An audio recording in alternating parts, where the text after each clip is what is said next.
If God wants us to serve Him and believe in Him and love Him, then show yourself. Let us see you. So why doesn't He let us see Him? Because it's a strange thing that if you see something and you like it, you're satisfied. You don't go any further. By not letting us see Him, God is saying, I want you to know me, and I want you to understand me. I don't want you to just see me. And because we don't see Him, we have a deeper and better relationship with Him than if we did see Him. What does God want us to know about Him?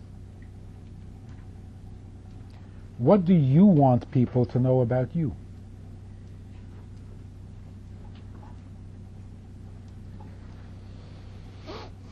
You want people to know the real you. What is the real you? What are you really? The real you is that which you really need. That's the real you. If you don't understand what I need, then you don't know me. Sometimes people understand you better than you understand yourself. Why? Because they know what you really need. And what you really need, that's the real you. So what does God want? He wants us to know Him really. Which means, do you know what He really wants? Of course, He wants you to do Torah mitzvahs, He wants you to be frum, He wants you to be good. What does He really want? What is His need? If we know that, then we know Him. If we saw Him, we wouldn't bother finding out what He needs, because we would be happy just seeing Him. That's basically what Tznius means. Tznius means, I don't want to be seen, I want to be known. I want to be understood. Or in different words, I don't want to be loved, I want to be needed. I want to be necessary, not cute. That's the idea of Tznius. So Tznius means, get to know the real me, or I'm not interested at all. So God practices what He preaches. He doesn't let us see Him because He is Tznius. So what does this tell us? There are very frum people. There have always been very frum people who are very orthodox, very observant. They keep all the mitzvahs. They do everything right. But they don't have any idea of what the Eibishter needs. They think that we're supposed to do mitzvahs so that we will get a reward. That God is just nice, He loves us, and He gives us a way that we can get to heaven, and we can have Gan Eden, and we can become a tzaddik or a Beinani or whatever.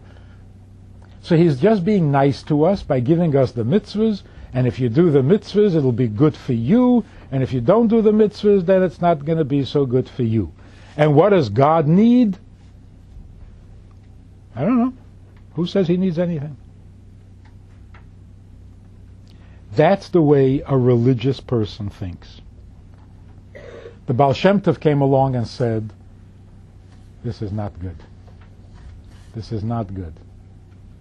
If you're not getting to know and understand what God needs, then you're missing the whole point.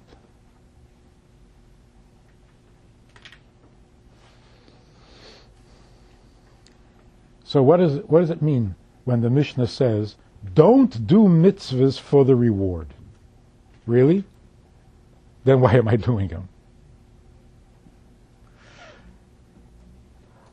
If I'm not getting what I need from the mitzvah, and God doesn't need the mitzvah, so I don't need it, and He doesn't need it, so why am I doing it? So how can you do a mitzvah without thought of a reward? The only way it makes sense that you should do a mitzvah without thinking of a reward is because He's getting something from it. So you're doing it for Him. That makes sense. But if He doesn't need it and you don't need it, so what is it?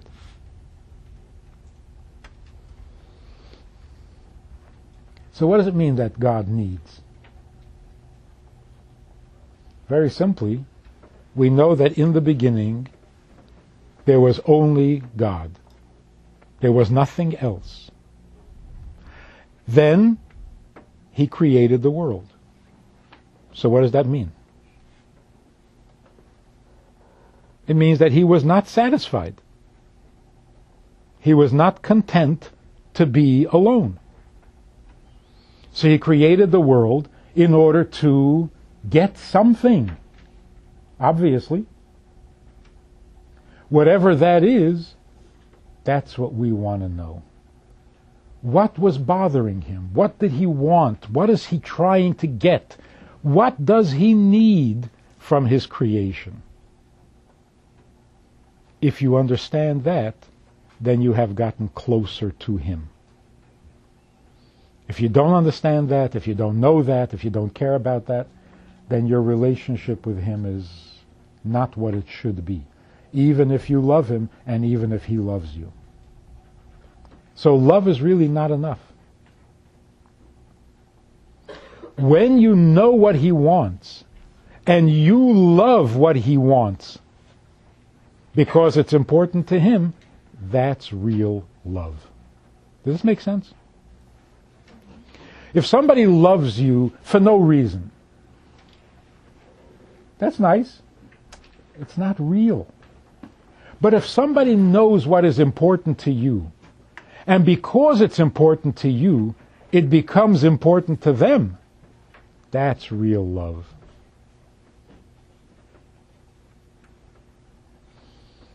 I'll give you an example. A person goes out on Miftzayim. You go and you give a woman Shabbos candles. And she says to you, why are you doing this? You can have one of two answers. You can say, and maybe you already did say this, you could say, the Lubavitcher Rebbe said that this is very important and he asked us to do it, so that's why I'm doing it. I'm doing it for the Rebbe. Because the Rebbe said that it's important. Or you can say, every Jew has to do mitzvahs, and every Jew is responsible for every other Jew. So, I'm offering you this mitzvah. What is the difference between these two answers?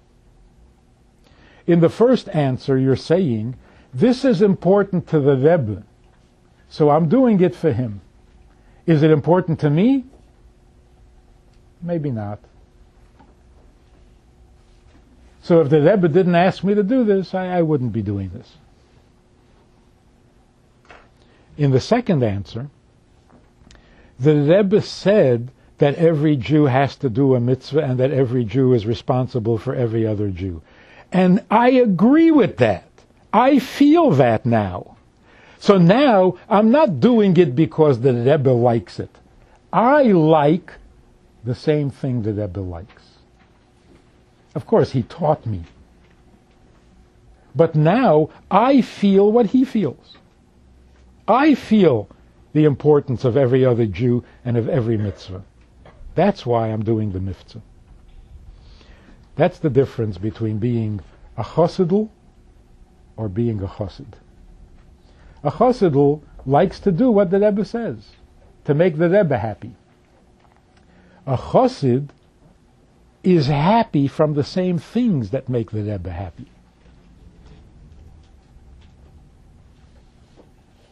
And the same is true with mitzvahs. You can do a mitzvah because if the Eibishter wants, fine. Or you can do the mitzvah because if it's that important to him, then I love it too. That's real love. If somebody is important to you, and that's why everything they like and everything they want, you also love, that's real love. Make sense?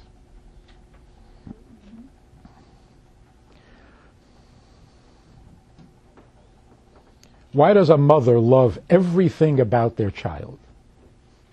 I love the way you talk, and I love the way you look, and I love the way you smile, and I love the way... Why? Because you're my child, so you're important to me. If you're important to me, then I love everything about you. If you're not important to me, then some things about you are cute and some things are not. So I love the way you smile, I don't like how you talk. I love the way you talk, but I don't like how you smile. But if you're important to me, then I love everything.